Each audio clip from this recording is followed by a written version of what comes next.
Subtang is started by reviewing the reports of people who underwent therapy at any stage of their lives.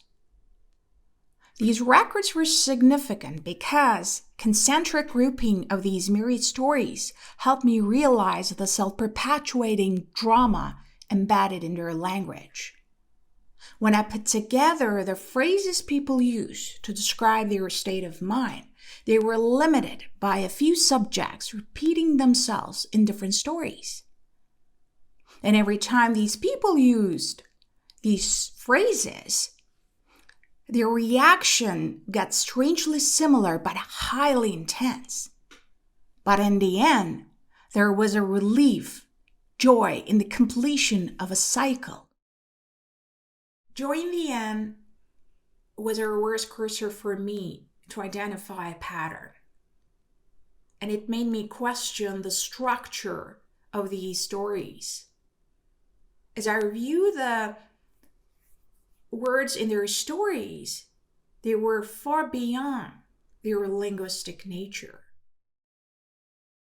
Regardless of the content, it was as if a particular word was a switch to a well-controlled environment, to a routine that was extremely dramatized. I was able to follow the routine clearly through the words because the word transitions and the change in their mannerism were perfectly synced in each sentence. The tone and structure of sentences were highly imperative, and they were more reactive to particular words as if they were commands that needed to be followed immediately. Their first impression of the new environment was fear. It was as if they were kids who still needed the presence of their domineering caretaker. Life was too complex, there was no margin for error, even the smallest ones were disasters and they could not handle it. This particular environment was the foundation of all stories. But these characters were not them. They were the echoes of the drama inherited through an emotionalized language. When I reduce these stories to their main ideas, the two states dominated the environment. People were either extremely alert or conserving energy in their stories. And in the end, they were hitting some point of joy, whatever the story was. No one could pinpoint the exact locations of emotions in the brain. These are non-physical connection agents that can only reveal by the states they present. But continual state of vigilance or preserving energy made me focus on the idea that the drama internalized in our nervous system might be located on the axis of primary emotions such as fear, anger, sadness, anxiety, and joy. Because no matter how long these people had been apart from their past experiences, they were still under the same influences of sequences of the past.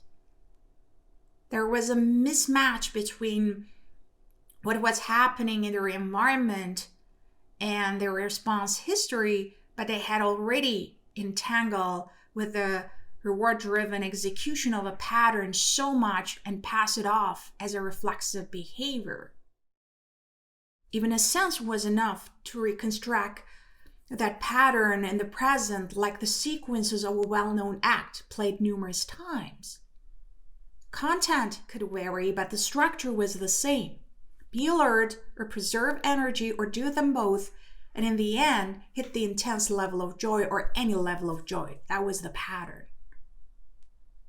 They were not random stories made by words anymore. They were automated patterns completed in 4 stages.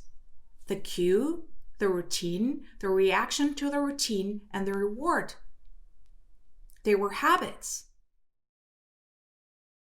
All complex systems that work evolve from simpler systems that worked. Again, all complex systems that work evolved from simpler systems that worked. That's Gall's law.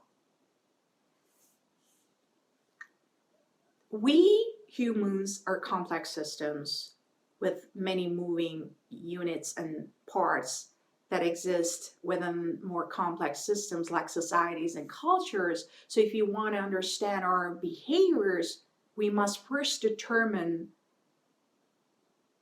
simpler systems convey meaning in our system.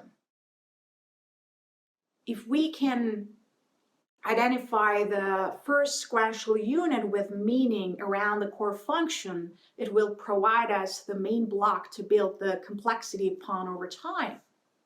Because core function assigns sequences. Sequences frame connections, and connections define meaning.